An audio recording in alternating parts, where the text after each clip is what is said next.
everyone, it's Linus. So I made a video the other day and I answered some questions I get that aren't really related to my locks.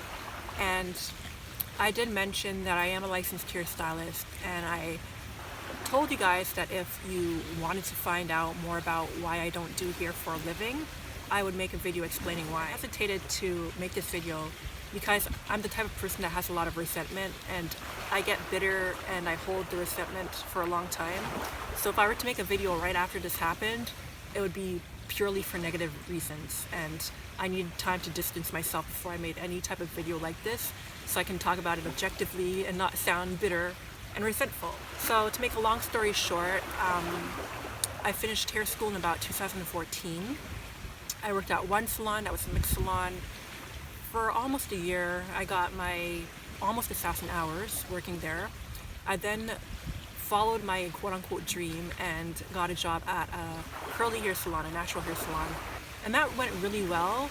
But the person that owned the actual salon, I really vibed with her, and she was selling the salon because of personal issues. So when I found that out, I tried to look at other natural hair salons in Toronto, and I found one that was pretty well known, and I was so excited when the owner called me in for an interview. The interview went well. She seemed very polished and professional and put together, and I was just really happy when she contacted me and said that she would be hiring me. The first day I showed up at the actual salon was another story. She was like nitpicking at everything I was doing. I was supposed to shadow another stylist during my first 2 days, and she would like yell at me for not standing right beside the stylist and holding her like clips for the person's hair and then passing it to her and stuff like that.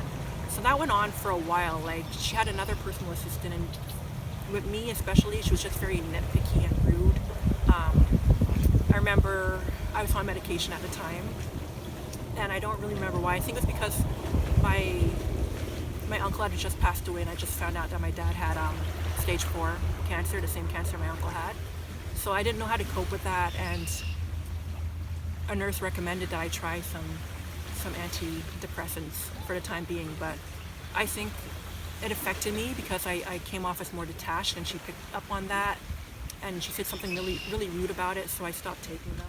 So basically I worked there for 3 years though, and eventually I worked my way up to doing reception duties instead of just being a salon assistant.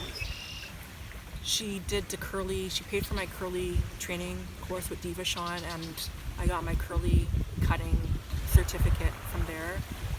And then eventually she said she was going to sign off on my apprenticeship, because you can't really cut hair or do anything hair related unless it's just like braiding or whatever, unless you have a license. So she told the same thing to the other assistant she had, but I got a really bad feeling the day she came into the salon, and she said she had actually went to the office and done it. So I called the lady in that office, and she said, yeah, your boss did come in, but she only registered this person, she didn't register you. So after that I had to kind of plan to get out of that place, because she had gone behind my back to do something, shady. And I just made sure that all the hours of experience I had at other salons, I'd be able to combine them so I could write my cosmetology license exam and just get my hairstyling license on my own. As far as doing hair goes, I wasn't as passionate about the hands-on hairdoing or hairstyling as other people were. The part that appealed to me the most when I went back to school for hair is that I would be doing something with my hands, so I would be in front of the computer all day. I would be in an industry with a lot of other black people, so it would be, we'd be feeding off each other, and I just thought it was a good business opportunity, and I always admired the business side of it more. I never really thought about owning my own salon, but I knew that I wanted to be in the hair industry and handle the business side of it more, like maybe as a salon manager or something like that. And yeah, I did not like the hands-on part. I did not like going all day without eating. I did not like how, aside from that owner or that boss, there were a lot of people that had really big egos, and I didn't handle that well. Like, if there was one thing I took from this entire situation, it's I learned to be friendly and kind of upbeat, and to maintain that for a long time around other people so that they wouldn't see that I wasn't feeling up to it. So it became second nature, being friendly and positive, and that's the one thing I'll take away from it. How I left salon I worked at full time is after I got my hairstyling license, I did let them know that I got it. It was kind of like accidental, and she acted like she was happy for me. She said congratulations and stuff like that. But then I ended up confronting her one day about it because I had had enough.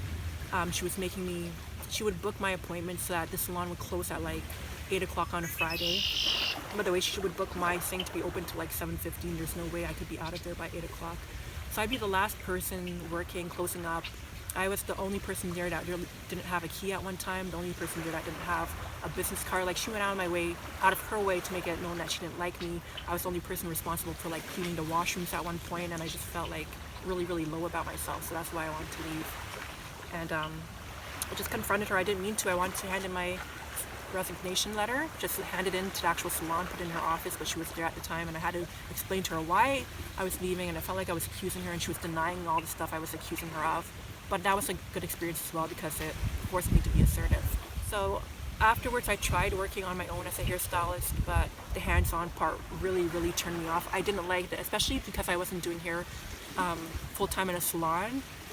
Just driving to whatever location to do the hair was a turn off because I wasn't driven to do it. It felt like such a chore. And I'm happy now that I came out with my book and I was able to make some passive income from that. I came out with products and I wanted to make income doing that, but then I fell into like making money online different ways. And I love hair, I love natural hair, I love locks, but there are just things that rub me the wrong way dealing with the hair care industry, and I had to get out of it. I don't think I'll ever go back to it unless I'm just an owner or I have some kind of hands-off job.